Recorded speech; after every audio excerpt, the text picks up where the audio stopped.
Assalamualaikum warahmatullahi wabarakatuh.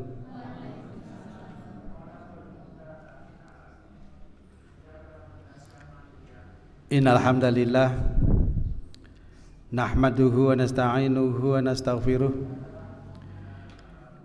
wa na'udzu billahi min syururi anfusina wa sayyiati a'malina may yahdihillahu fala mudilla lahu wa may yudlilhu fala hadiyalah. Wa ashhadu an la ilaha illallah wahdahu la syarikalah wa ashhadu anna Muhammadan abduhu wa rasuluh. Allahumma salli wa sallim wa barik ala Muhammad wa ala alihi wa ashabihi wa man walah wa la hawla wa la quwwata illa billah, amma ba'd. Faqala Allah Ta'ala fil Qur'anil Karim, a'udzu billahi minasyaitonir rajim. Ya ayyuhalladzina amanu taqullaha haqqa tuqatih wa la tamutunna illa wa antum muslimun. Ya ayyuhan nasu taqu rabbakumul ladzi khalaqakum min nafsin wahidah wa khalaqa minha zawjaha wa bassa minhuma rijalan katsiran wa nisaa'a wattaqullaha alladzi tasaaluna bihi wal arham innallaha kana 'alaikum raqiba. Ya ayyuhalladzina amanu taqullaha wa qulu qawlan sadida yuslih lakum a'malakum wa yaghfir lakum dzunubakum wa may yuti'illaha wa rasulahu faqad faza fawzan 'azima. Ingkang kawula hormati Bapak Imam Masjid Al-Manar Paraan, sedaya takmir masjid, bapak-bapak pimpinan cabang Muhammadiyah Paraan serta semua nggih, Ibu Aisyah, Bapak Ibu sedaya, para alim, para ulama, ustadz, ustazah, jamaah kuliah subuh ingkang insyaallah dipun mulyakaken Allah Subhanahu wa taala. Monggo kita ngawali enjang menika kanthi ngunjukaken rasa syukur dumateng Allah Subhanahu wa taala. Bilih kita sedaya tasih kaparingan nikmat ingkang estu kathah sanget nggih. Kemarin waktu di PKU saya matur, kita bangun bisa tidur tanpa obat niku suatu yang luar biasa. Amargi banyak orang yang bisa tidur baru dengan obat tidur. Niki mboten enten ta, Bu? Sehat sedaya nggih, alhamdulillah nggih. Alhamdulillah kita bisa tidur tanpa harus menggunakan obat. Suatu nikmat yang sungguh besar dari Allah Subhanahu wa taala. Bangun tidur juga alhamdulillah tanpa harus menggunakan alat-alat tertentu. Ini juga sesuatu yang perlu kita syukuri. Sehingga kita bisa bersama-sama menjalankan ibadah di bulan yang mulia ini dengan baik ya, dan insyaallah dengan sesempurna-sempurnanya, sehingga ibadah kita nanti akan bernilai, berkualitas yang tinggi di hadapan Allah Subhanahu wa taala. Salawat serta salam semoga senantiasa tercurah kepada junjungan kita Nabi Agung Muhammad sallallahu alaihi wasallam, kepada keluarga beliau, para sahabat dan seluruh pengikutnya, termasuk kita semuanya. Semoga tercatat sebagai umat beliau yang senantiasa menghidupkan risalah yang sudah disampaikan beliau. Amin ya rabbal alamin. Bapak Ibu ingkang minulya, ugi kedah kita syukuri bilih enjang menika di samping kita bisa menjalankan salat jamaah yang nilainya di hadapan Allah pahalanya sangat tinggi. Salat sunnah fajar sebelum subuh kita juga sudah bernilai yang sangat besar, bahkan tidak ternilai kalau kita hitung secara duniawi. Kita juga diberi kesempatan Allah Subhanahu wa taala setiap ba'da subuh, khususnya di Masjid Al-Manar ini ada kajian ilmu. Rasulullah sallallahu alaihi wasallam mengajarkan kita untuk setiap pagi kita berdoa. Kawula yakin Bapak Ibu sampun hafal sedaya. Allahumma inni as'aluka ilman nafi'a wa rizqan halalan thayyiba wa amalan mutaqabbala. Doa Rasulullah sallallahu alaihi wasallam yang pertama diminta kepada Allah Subhanahu wa taala adalah ilman nafi'a. Ilmu dulu. Nggih. Ini kita diperintahkan Rasulullah SAW, diajarkan untuk setiap pagi kita berusaha untuk melafalkan doa ini. Kok mboten rezeki yang halal dulu? Kok mboten amal yang diterima Allah dulu? Kenapa ilmu dulu? Karena dengan ilmu nanti yang ketiga-tiganya bisa kita dapatkan. Seseorang akan berhati-hati di dalam mencari penghidupan, mencari rezeki untuk nafkah keluarganya. Itu kalau didasari dengan ilmu maka akan mencari yang halal dan thayyib. Tetapi kalau tanpa didasari ilmu, Bapak sekalian, pangapunten napa mawon disikat. Tanpa peduli halal haram. Karena apa? Tidak tahu ilmu. Belum tentu dia melakukan itu karena kepepet, belum tentu. Tapi karena tidak tahu ilmunya. Oh, ngene iki ternyata tidak boleh. Ini nyun sewu, banyak saudara kita yang seperti itu. Sehingga ilmu itu menjadi sesuatu hal yang sangat-sangat penting. Amal ibadah kita tanpa ilmu, Allah Subhanahu wa taala tidak akan menerima amal ibadah kita. Semuanya harus didasari dengan ilmu. Nah, Bapak Ibu sekalian, monggo mengawali pagi hari ini saya ada sebuah kisah dulu ya, kisah agar kita bisa mensyukuri semuanya yang ada di kita. Yang pertama saya sampaikan, ada seseorang yang datang ke seorang syekh. Karena banyak masalah, beliau minta solusi kepada syekh itu. Duh syekh, kula niku kathah masalah ten rumah, ten gawean akeh banget permasalahan. Kemudian bercerita dan saya hanya mendengarkan saja, nggih. Kakek bijak ini hanya mendengarkan cerita dari seorang pemuda yang datang itu. Kemudian memberikan arahan kepada anak muda ini. Ya dirungokke riyen iki kan sama nggih sunah Kanjeng Nabi itu kalau ada sahabat yang baru konsultasi, beliau tidak langsung motong enggak. Tetapi beliau mendengarkan betul dengan khidmat, didengarkan gitu. Terus nanti baru memberikan sebuah solusi. Nah ini sama. Si kakek bijak ini kemudian menyampaikan kepada pemuda ini, "Nak, nanti kamu akan saya beri solusi, tetapi ada syaratnya." Nopo kek? Syaratnya kamu silahkan membawa beras satu mangkok sedikit saja, satu mangkok kecil saja, yang kamu minta dari seseorang yang kamu lihat sangat bahagia dan tidak punya masalah. Jadi silahkan nanti kamu datang ke sini setelah kamu membawa beras yang kamu minta dari seseorang yang kamu lihat orangnya bahagia banget dan koyone orang duwe masalah. Oh nggih, siap Pak Yai, ngoten nggih. Akhirnya anak muda ini keluar, pergi muter sak kampung nggih. Pindah desa nggih. Sampai akhirnya pemuda ini kembali ke syekh atau kakek yang bijak ini tanpa membawa apa-apa. Tanpa membawa beras yang diminta. Kemudian beliau malah bercerita, "Duh syekh, saya sudah muter-muter mencari orang yang tidak punya masalah, padahal saya lihat bahagia banget sama istrinya, sama anaknya. Ternyata semua orang punya masalah. Bahkan banyak orang yang tak tuturi. Saya beri solusi tentang permasalahannya. Gitu.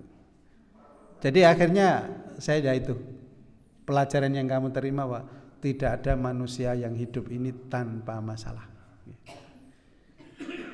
Nek Hakim pernah menyampaikan apa? Orang yang paling bermasalah itu apa? Orang yang paling bermasalah adalah orang yang merasa tidak punya masalah. Nggih, gimana? Nah, coba nyun sewu nggih. Di Temanggung itu data nyun sewu, Pak, data ODGJ orang dengan gangguan jiwa berat itu kita lebih dari 2125 di tahun 2025. Banyak, Pak. Lalu DGJ yang sudah parah itu nyun sewu, mereka enten pundi-pundi nggih ora carane ora ngopo, ora nganggo apa-apa barang wis. Ndak masalah nggih. Orang yang tidak punya masalah, merasa tidak punya masalah. Baik, Bapak sekalian, ini maka kita syukuri semuanya bahwasanya kita hidup ini pasti punya masalah. Satu lagi renungan, ini mungkin pernah disampaikan ya, ada ustaz yang menyampaikan, nanti apa? Seorang pria yang kaya raya tetapi nyun sewu ndelalah akeh banget masalah ten kantor. Stres, judek. Tetapi tidak sengaja pas duduk di mejanya dia buka jendela, itu melihat seorang laki-laki yang sedang ngorek-orek tong sampah. Yang saya mencari makanan di tong sampah yang kemudian dimakan. Nah, si laki-laki kaya ini, pengusaha yang di kantor ini, yang saya akhirnya terus sadar, astagfirullah, alhamdulillah ya Allah, alhamdulillah saya diberi rezeki yang lebih mapan di sini, mencari maisha lebih mudah. Kemudian ternyata di sisi lain lelaki miskin itu sing nyari ngorek-orek makan di tempat sampah itu tiba-tiba melihat ODGJ yang jalan ngalor ngidul tanpa pakaian utuh.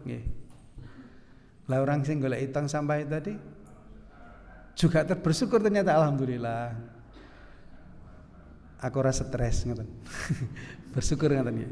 Kemudian orang yang stres ini, ya sih, orang yang dikira stres itu pada saat ya jalan-jalan itu disalib ambulan, yung. Lah orang sing stres pun bisa ngomong gini, alhamdulillah aku ora lara diasta ambulan. Bersyukur, Pak.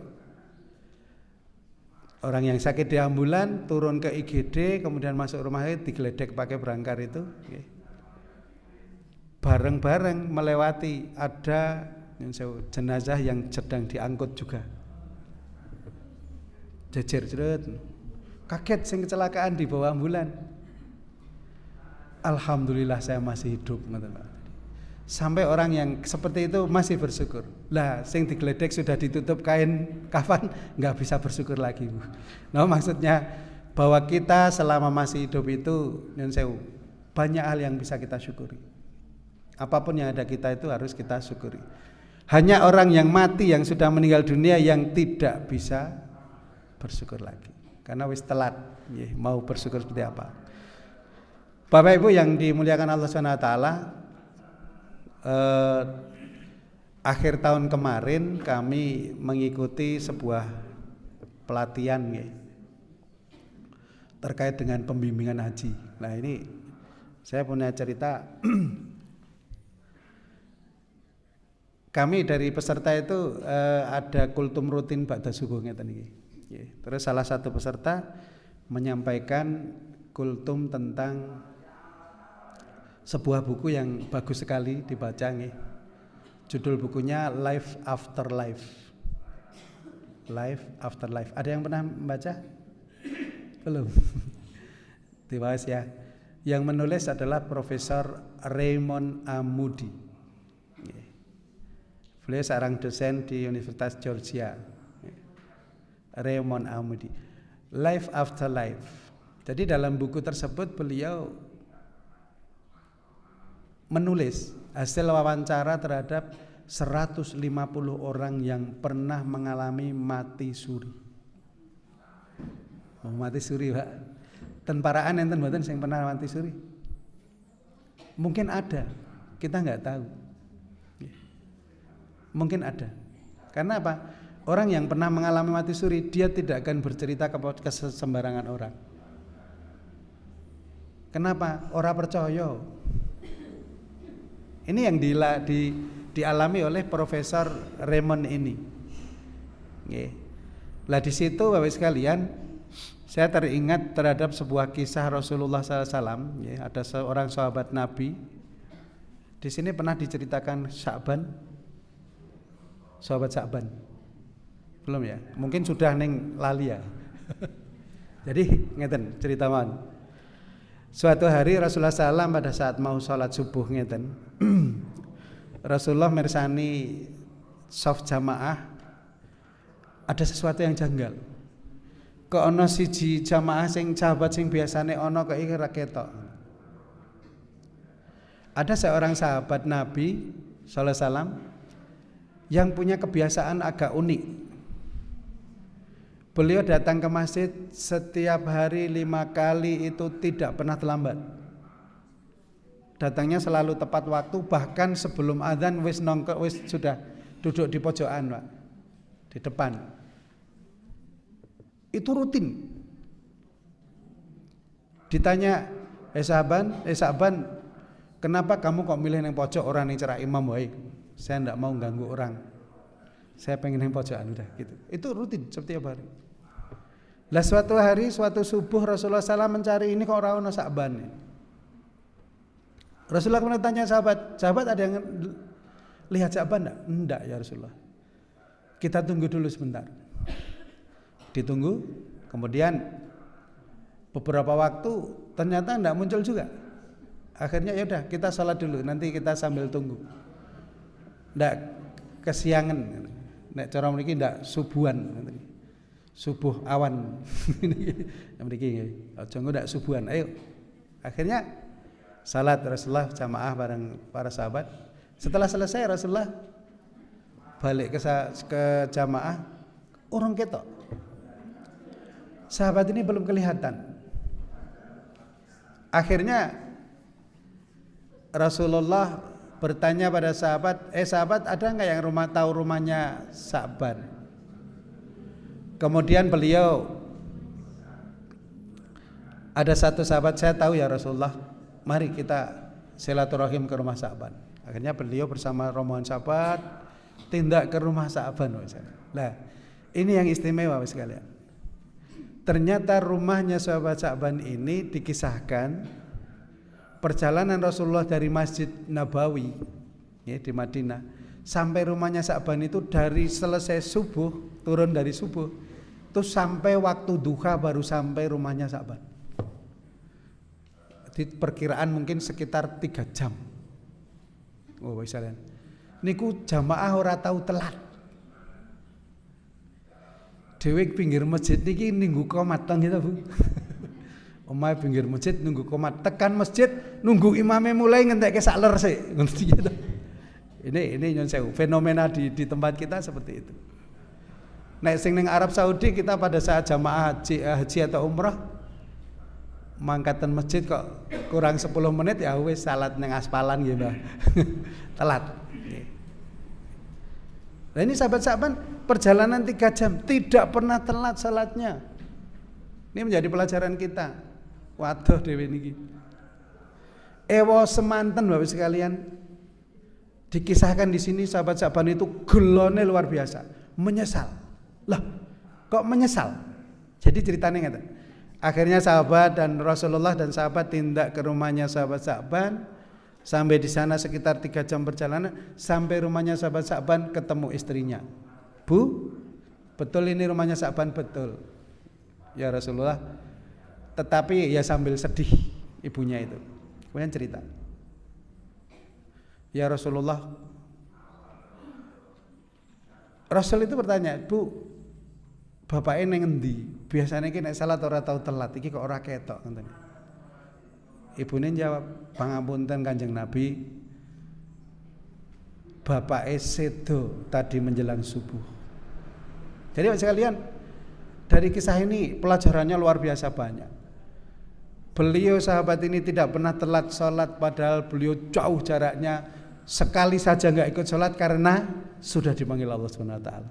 Nah, ini tadi pelajaran buat kita. Kemudian istri Sa'ban bertanya, ya Rasulullah, ada sesuatu yang saya tanyakan. Saya melihat suatu kejanggalan. Sebelum tadi bapak sedo niku istilah dhewe bengok, berteriak, ya Allah, kenapa tidak lebih jauh ya Allah? Itu yang pertama. Kemudian pingsan lagi, sadar lagi, ya Allah, kenapa tidak yang baru ya Allah? Pingsan lagi, ya Allah, bangun lagi, kenapa tidak semuanya ya Allah? Itu bengok seperti itu, kemudian syahadat terus meninggal dunia. Sahabat Sa'ban kisahnya seperti itu. Kemudian Rasulullah SAW mendengar apa yang ditanyakan oleh istri Sa'ban itu, beliau membacakan sebuah ayat di dalam Al-Quran, yaitu surat Qaf ayat 22. Coba nanti bisa dibaca ya. A'udzubillahi minasyaitonirrajim. Laqad kunta fi ghaflatin min hadza fakashafna anka ghita'aka fabasarukal yauma hadid. Sungguh kamu dahulu lalai tentang peristiwa ini, maka kami singkapkan tutup, kami buka belak semua yang menutupi matamu. Fabasarukal yauma hadid, maka penglihatanmu pada hari ini sangat tajam, jelas Pak, semuanya jelas di depan mata. Tadi Rasulullah SAW kemudian menjelaskan,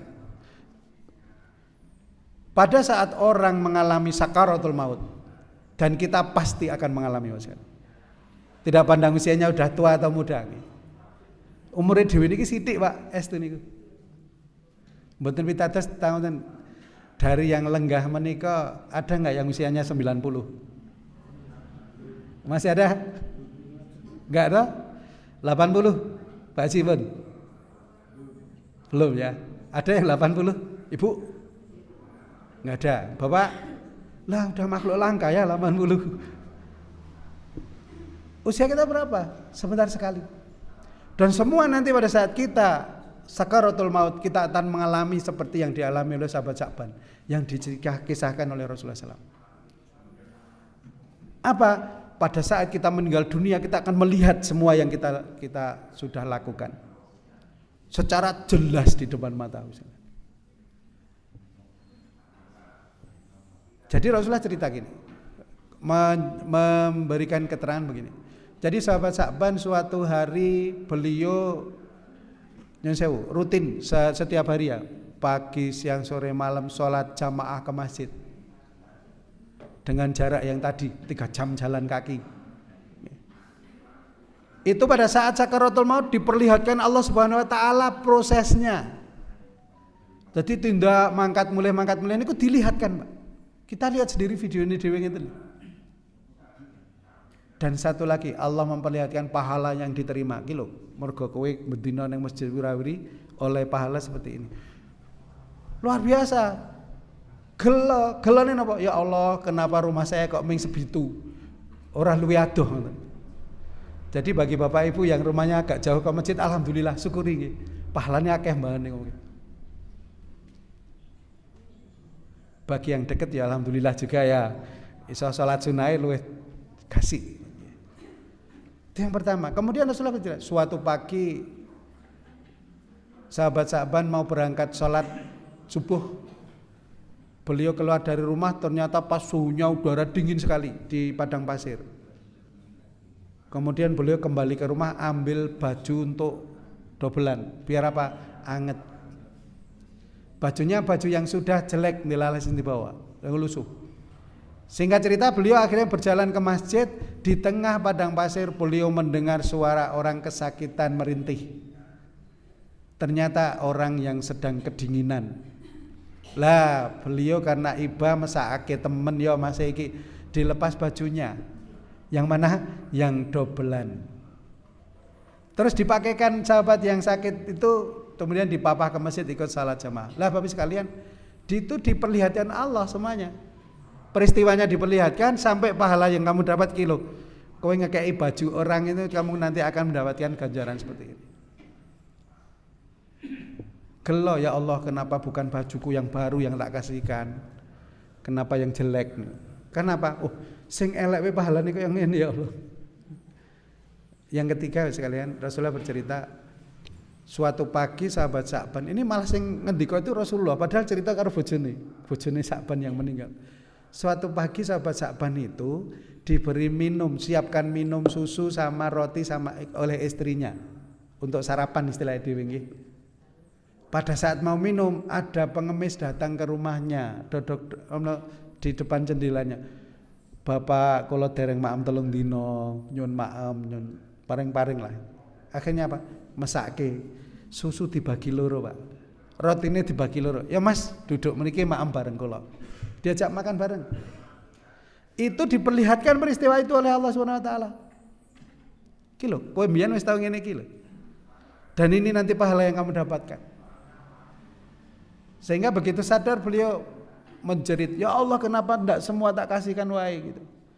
Ngopo susune mboke aku wis biasa minum susu iki ono wong ngelih banget ngopo kok tak tetep aku njaluk separuh. Gelo, Pak. Lalu sekalian kisah ini memberikan pelajaran buat kita sekalian. Bahwa setiap apa yang kita lakukan yang kita merasa sudah baik gitu. Wah, aku wis mbantu masjid kae separuh biayane nyong kok misalnya gitu. Itu nanti saat kita mau meninggal dunia itu dhewe iki gelo, Pak. Kenapa enggak lebih banyak yang kita berikan? Berapa banyak orang numpuk nyon sewu nggih, numpuk harta sampai mungkin wah aku targetnya pokoknya duit 10 miliar.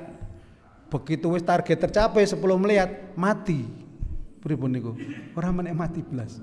Wis nang kono ditekoni Gusti Allah ora iso jawab. Lah, Bapak sekalian, ini setelah saya membaca buku yang tadi saya sampaikan ya, buku Prof. Raymond A. Moody itu, Life After Life. Beliau itu mewawancarai, jadi gini, beliau itu bekerja di sebuah rumah sakit di Georgia, Amerika Serikat ya, di bagian saya ngurusi orang yang sama end state nih, wis meh meninggal sampai ke rumah mayat gitu. Lah beliau itu melihat suatu peristiwa tidak sekali. Orang sudah dinyatakan meninggal secara biologis, nggih. Jantung wis mandek, paru-parune ora ambegan meneh nggih. Otaknya sudah tidak kerja, mata sudah midriasis maksimal nggih. Nah, ini kita yang medis tahu nggih. Wis pokoknya tanda-tanda kehidupan sudah enggak ada, secara medis dinyatakan sudah meninggal dunia jam sekian, menit sekian. Tetapi beliau menemukan beberapa kali yang sudah dinyatakan meninggal beberapa waktu kemudian hidup lagi. Dan ini nyon sewu, ternyata banyak loh. Indonesia juga banyak loh, Pak. Coba nanti jenengan bisa buka YouTube ya. Kick Andy. Sok misalnya tarian Bu. Kick Andy itu pernah mewawancarai orang-orang yang pernah mati suri. Coba nanti jenengan simak, dengarkan itu. Orang-orang yang pernah mati suri itu mereka kehidupannya berubah total, Pak. Hampir semuanya berubah jadi 180 derajat dadi wong apik ngoten. Kenapa? Mereka sudah melihat dunia yang lain yang nanti akan kita datangi. Lah Prof. Raymond A. Moody ini mewawancarai sejumlah 150 orang yang pernah mengalami mati suri di beberapa negara. Awalnya hanya 1-2, dia wawancarai 1-2 orang, kemudian peristiwanya kok hampir mirip. Kemudian mengadakan sebuah seminar besar, Pak.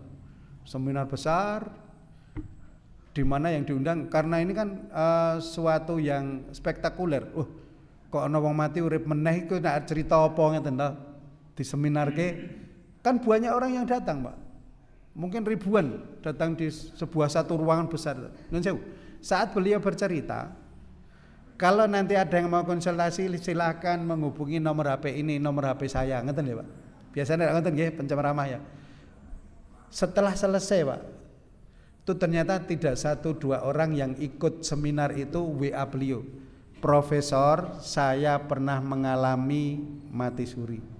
Prof, saya juga pernah mengalami mati suri. Akhirnya apa? Didatangi, diwawancarai. Ditanya, Mas, lah kenapa tadi kok nggak ngacung pas saya tanya?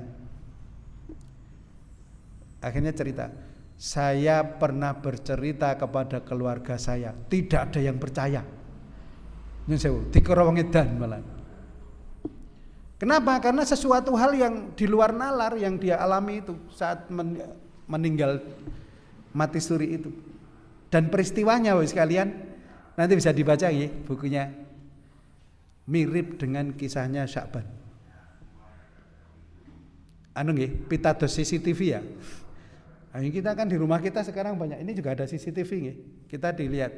Semua aktivitas kita sudah bisa terekam dengan baik.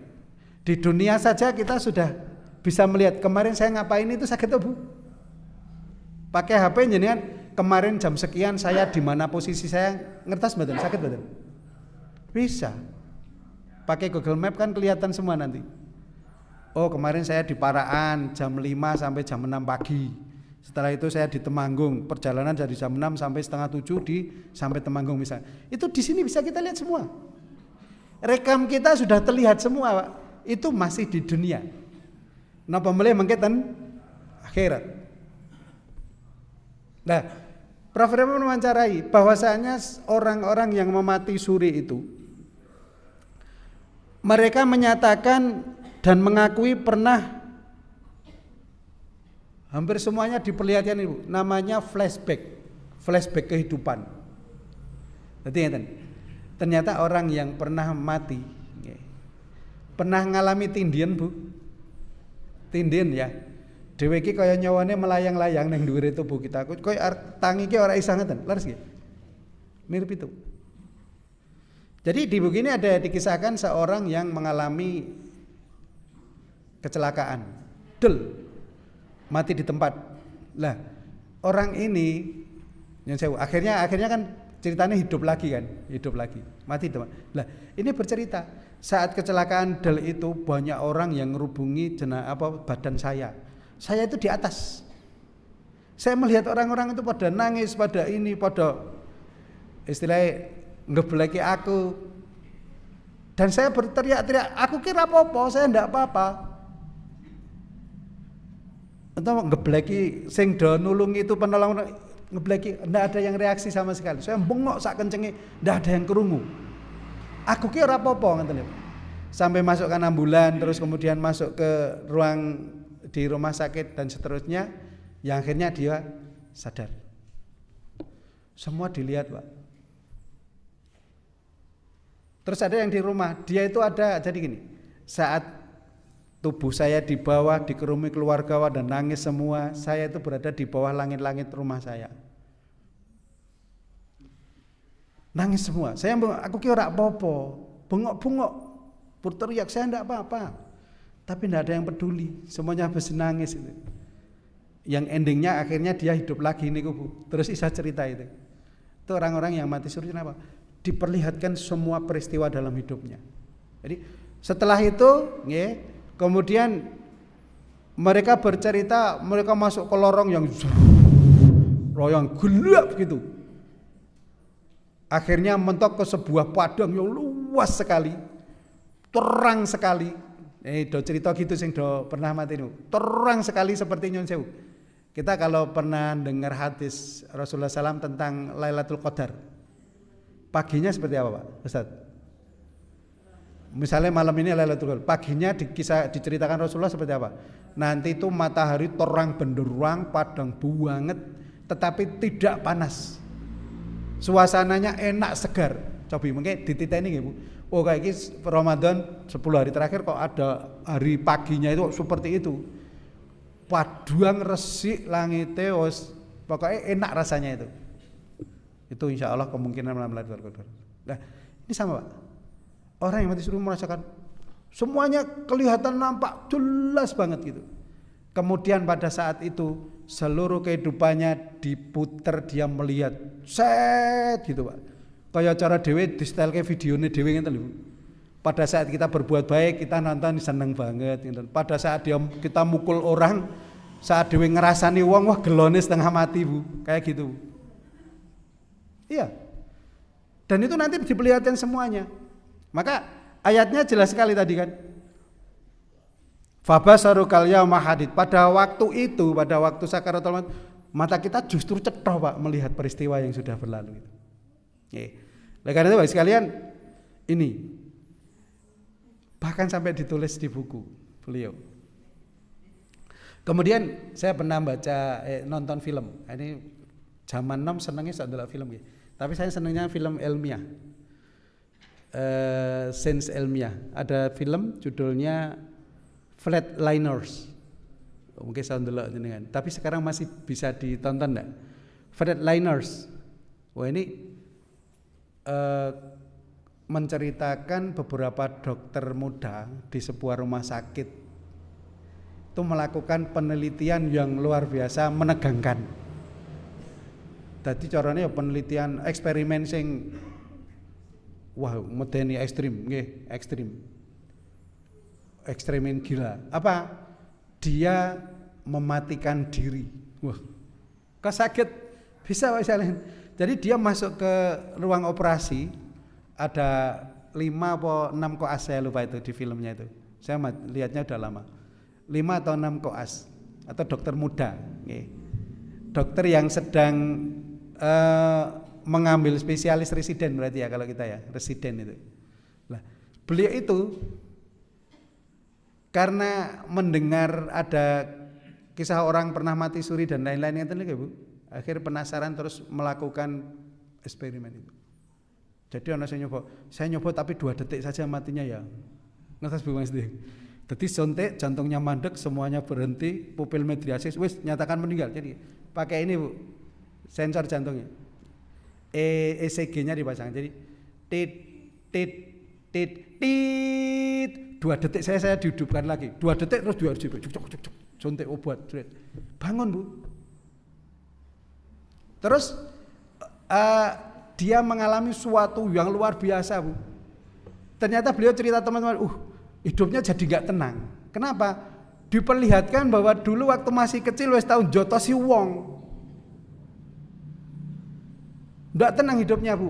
Akhirnya apa? Anak muda ini, si dokter muda ini, beliau mencari orangnya Bu. Mencari orangnya. Sing zaman cek cilik, mungkin JSD lah, saiki wis dadi dokter. Pirang tahun niku? 20 tahun mungkin ya. Dadi wis goleki omahe mbiyen, ketemu wis tuwa kabeh, wis beda wajahe kan wis beda. Kok Mas jek kelingan ra mbiyen zaman SD kelas 6 tak antemi jenengan jek kelingan ra.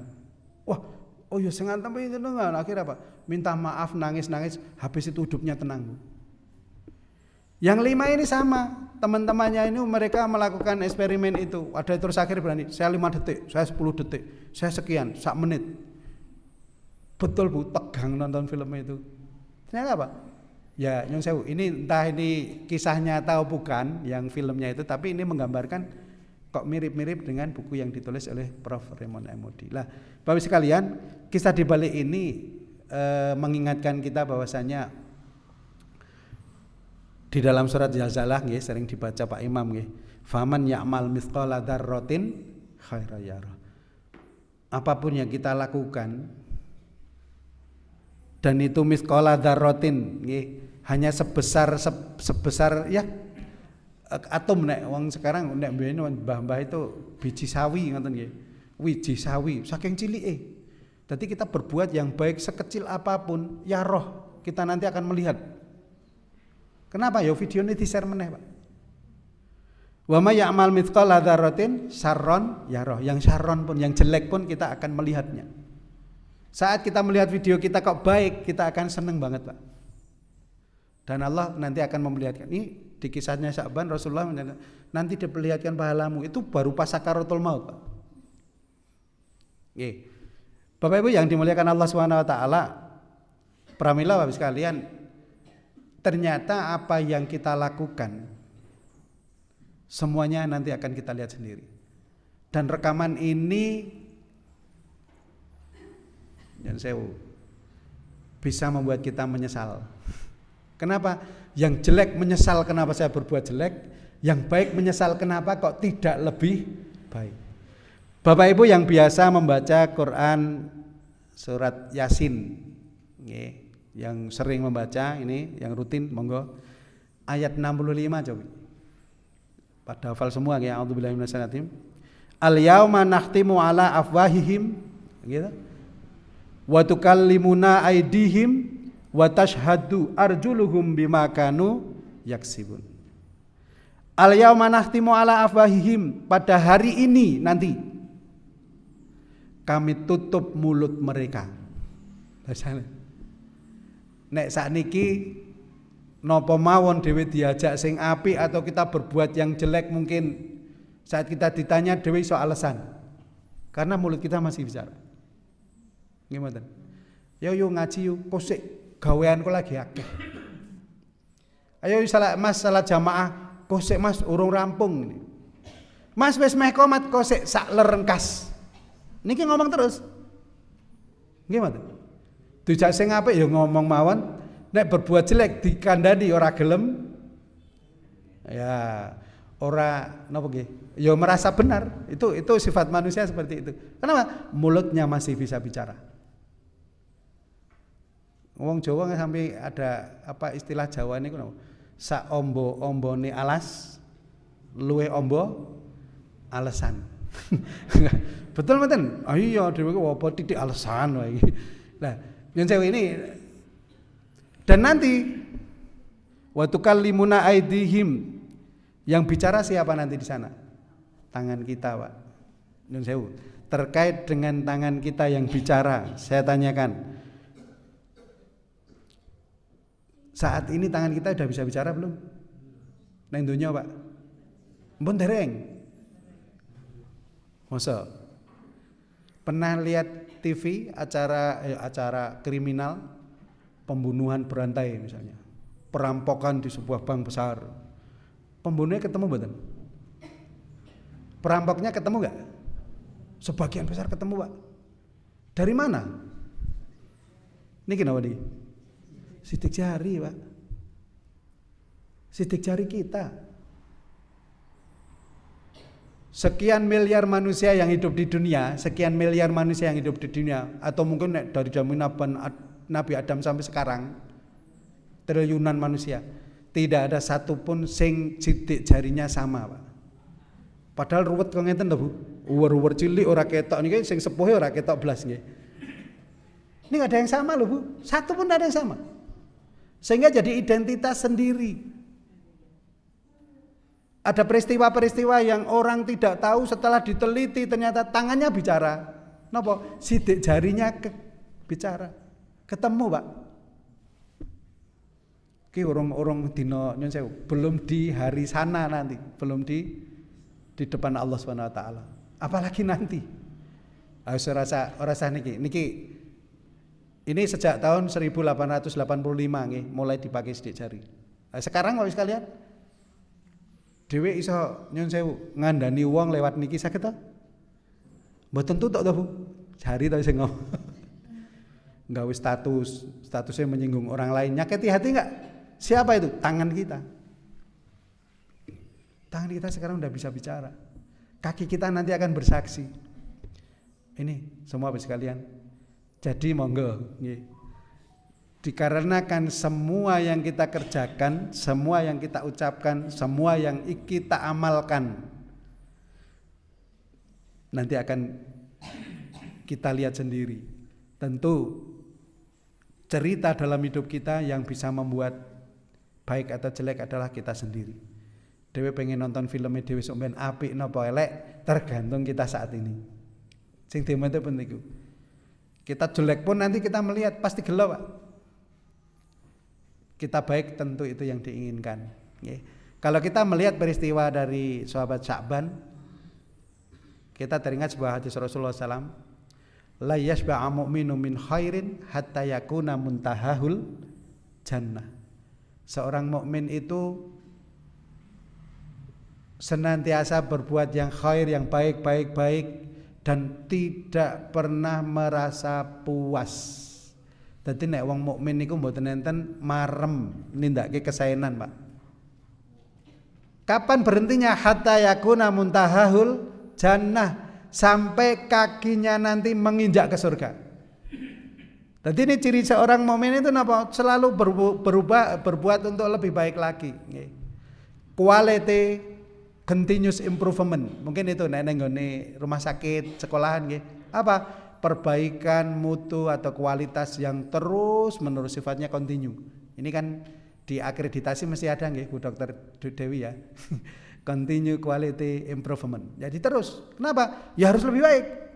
Rumah sakit persaingannya luar biasa. Kudu luwe apik begitu. Lah ini Rasulullah SAW sudah ngajarkan, la yasba'a mu'minu min khairin. Tidak ada puasnya orang nomareme wong mukmin kuwi nindakake kesaenan hatta yakuna muntahahul jannah sampai mati. Kita mati baru kita berhenti. Dan itu ya bismillah, semoga puncak amal kebaikan kita saat kita menjelang kematian. Akhirnya apa namanya?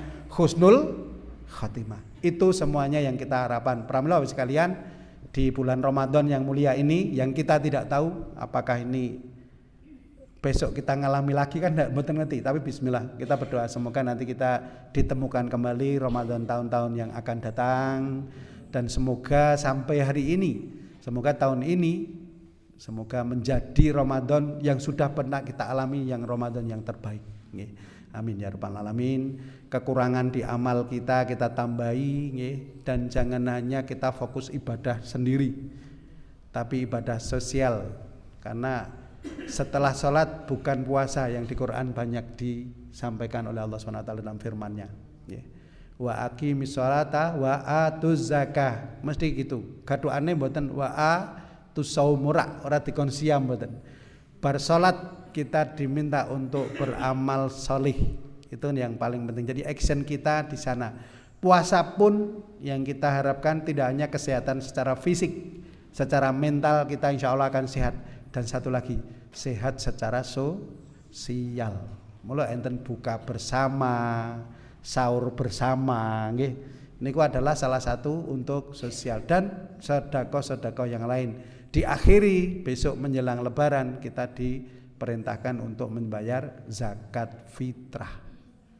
Makaten Bapak Ibu sekalian ingkang saged kawula aturaken, mugi-mugi kisah sahabat ini bisa menambah keimanan kita kepada Allah Subhanahu wa taala, bisa menambah wawasan kita tentang Islam. Ternyata setelah dipelajari secara ilmiah, banyak sekali hal-hal di dalam ajaran syariat Islam itu yang terkuak secara ilmiah oleh para ilmuwan, baik itu ilmuwan muslim maupun ilmuwan non muslim. Dan ini tentu semoga bisa menambah akidah keyakinan kita terhadap kebenaran agama Islam ini. Semua yang kita kerjakan akan kita lihat secara jelas terang, tanpa tedeng aling-aling, tanpa tutup. Maka agar kita tidak menyesal di akhir nanti, agar kita bahagia saat kita melihat CCTV kita diperlihatkan di depan mata kita, monggo marilah mulai hari ini kita berusaha memperbaiki kualitas pribadi kita, baik sisi ibadah maupun ibadah dan muamalah. Itu Bapak sekalian yang dapat kami sampaikan. Banyak kekurangan maka saking kawula pribadi karena kebodohan saya. Kalau ada benarnya itu dari Allah Subhanahu wa taala. Mbok menawi wonten ingkang kawula aturaken kirang meranani panggalih Bapak Ibu sekalian, kawula nyuwun agunging pangaksami. Billahi taufik wal hidayah. Wassalamualaikum warahmatullahi wabarakatuh.